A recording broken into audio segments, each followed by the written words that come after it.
আমাদের bridge room.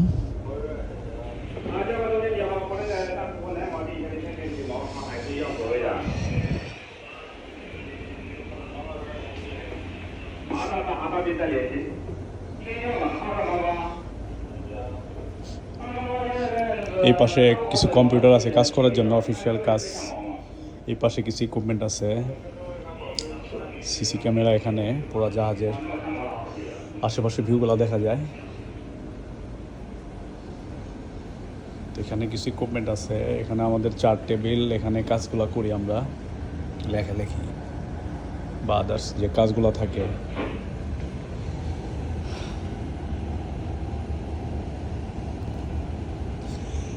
Mainly এখানে আমার ডিউটি, জাহাজ যখন চলে ব্যাংক করে যে থাকে 8 ঘন্টা ডিউটি করি। 4 ঘন্টা ডিউটি, 8 ঘন্টা রেস্ট, আবার 4 ঘন্টা ডিউটি। এইভাবেই চলে প্রতিদিনের রুটিনগুলা। ভালোই লাগে।